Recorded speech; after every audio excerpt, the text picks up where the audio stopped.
وہ امور جن سے روزہ مکروہ نہیں ہوتا. بھول چوک سے کھا پی لینا روزے کو توڑتا ہے نہ مکروہ کرتا ہے. حضرت ابو ہریرہ رضی اللہ عنہ نبی اکرم صلی اللہ علیہ وسلم سے روایت کرتے ہیں کہ نبی اکرم صلی اللہ علیہ وسلم نے فرمایا جب کوئی بھول کر کھا پی لے تو اپنا روزہ پورا کرے کیونکہ اسے اللہ نے کھلایا پلایا ہے. اسے بخاری نے روایت کیا.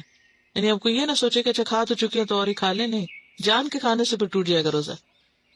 مسواک کرنے سے روزہ مکروہ نہیں ہوتا. گرمی کی شدت سے روزہ دار سر میں پانی بہا سکتا ہے، اس سے روزہ مکروہ نہیں ہوتا. یعنی اگر سکن کے ذریعے کچھ پانی اندر چلا جاتا ہے تو اس سے روزہ مکروہ نہیں ہوتا ایز لانگ ایز کہ آپ کے حلق سے نیچے کچھ نہ اترے. روزے کی حالت میں مزی خارج ہو یا احتلام ہو جائے تو روزہ ٹوٹتا ہے نہ مکروہ ہوتا ہے. یعنی اس سے روزہ نہ ٹوٹتا ہے نہ مکروہ ہوتا ہے. حضرت عبداللہ بن عباس اور اکرمہ فرماتے ہیں روزہ کسی چیز کے جسم میں داخل ہونے سے ٹوٹتا ہے، جسم سے خارج ہونے سے نہیں ٹوٹتا. ٹھیک ہے، یعنی جیسے ماں بچے کو دودھ پلاتی ہے یا انسان واش روم جاتا ہے یا پھر جسم سے کوئی اور مادہ نکل آتا ہے تو اس سے روزہ نہیں ٹوٹتا.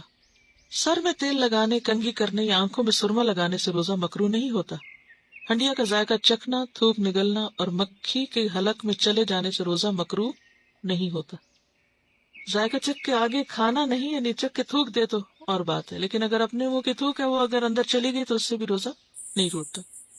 اس طرح مکھی مچھر وغیرہ بھی اگر گلے میں چلا جائے یا کوئی خاک وغیرہ. روزہ دار گرمی کی شدت میں کپڑا پانی میں تر کر کے بدن پہ رکھ سکتا ہے، اس سے روزہ مکروہ نہیں ہوتا. حضرت عبداللہ بن مسعود رضی اللہ عنہ فرماتے ہیں جب تم میں سے کوئی روزہ دار ہو تو اسے تیل کنگھی کر لینا چاہیے، یعنی اپنا حال حلیہ درست رکھے. حضرت حسن رضی اللہ عنہ فرماتے ہیں روزہ دار کے لیے ناک میں دوا ڈال لینے میں کوئی حرج نہیں بشرطے کہ حلق تک نہ پہنچے. نیز روزہ دار سرما لگا سکتا ہے.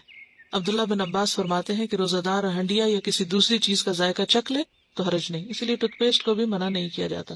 حضرت عطا رحمہ اللہ نے کہا روزہ دار اپنا تھوک نگل سکتا ہے. حضرت حسن نے کہا اگر مکھی روزہ دار کے حلق میں چلی جائے تو کوئی حرج نہیں. اگر کسی پر غسل فرض ہو لیکن دیر سے اٹھے تو سحری کھا کر غسل کر سکتا ہے، البتہ کھانے سے قبل وضو کر لینا چاہیے. حضرت ابوبکر بن عبد الرحمن رحمہ اللہ سے روایت ہے کہ میں اور میرے والد حضرت عائشہ کے پاس آئے. حضرت عائشہ نے بیان کیا میں گواہی دیتی ہوں کہ رسول اللہ صلی اللہ علیہ وسلم احتلام کے سبب سے نہیں بلکہ جماع کے سبب سے حالت جنابت میں صبح کرتے، غسل کیے بغیر روزہ رکھتے، بعد میں فجر سے پہلے غسل فرما لیتے. پھر ہم دونوں حضرت ام سلمہ کے پاس آئے اور انہوں نے بھی یہی بات کہی. اسے بخاری نے روایت کیا ہے. روزے کی حالت میں بیوی کا بوسہ لینا جائز ہے بشرطے کے جذبات پہ قابو ہو. حضرت عمر رضی اللہ تعالیٰ عنہ سے روایت ہے کہ ایک روز میرا جی چاہا اور میں نے روزے کی حالت میں اپنی بیوی کا بوسہ لے لیا.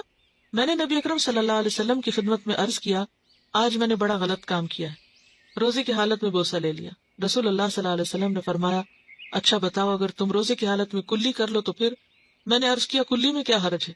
نبی کریم صلی اللہ علیہ وسلم نے فرمایا پھر کس چیز میں حرج ہے، یعنی بوسہ لینے میں کوئی حرج نہیں. اسے احمد اور ابو داؤد نے روایت کیا ہے. روزے میں پچنے لگوانا جائز ہے. پچنا کیا ہوتا ہے؟ کپنگ، جسم میں سوراخ کر کے چھید کے اس میں سے خون نکالتے ہیں. کپس کو الٹا کر کے، وہ باقاعدہ ایک طریقہ علاج ہے. یا پھر ایک جونک ہوتی ہے تو وہ جونک کو مخصوص پوائنٹس پر لگا دیتے ہیں اور وہ وہاں سے خون سک کرتی ہے اور وہ خون سے بھر جاتی ہے بعض اوقات. اسی لیے بعض اوقات لوگ کہتے ہیں نا بلڈ لینا ہے یا دینا ہے، تو وہ روزے کی حالت میں لے سکتے ہیں.